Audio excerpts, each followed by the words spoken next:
Pang K-drama ang nadiskubre ko rito sa Itaewon sa Seoul, South Korea.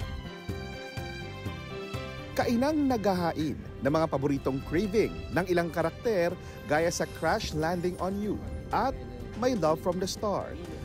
Ang Korean fried chicken. 매력적으로 다가가지 않을까 생각합니다. So we believe that the chicken became more appealing to the public because it is included in the content. It is together with the stories. Experts mismo ang nagturo sa akin mula sa paggawa ng butter o yung pagbababaran ng manok. Paghalo ng sobrang lamig na tubig sa espesyal na harina. Sikreto sa lutong ito.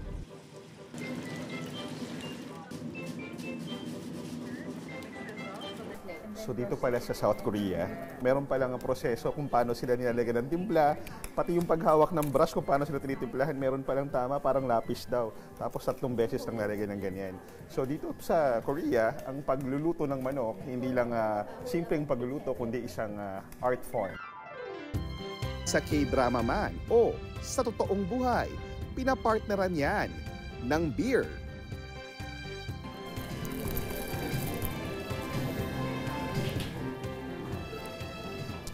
Nakinig kasi ako kaya masarap yung timpla.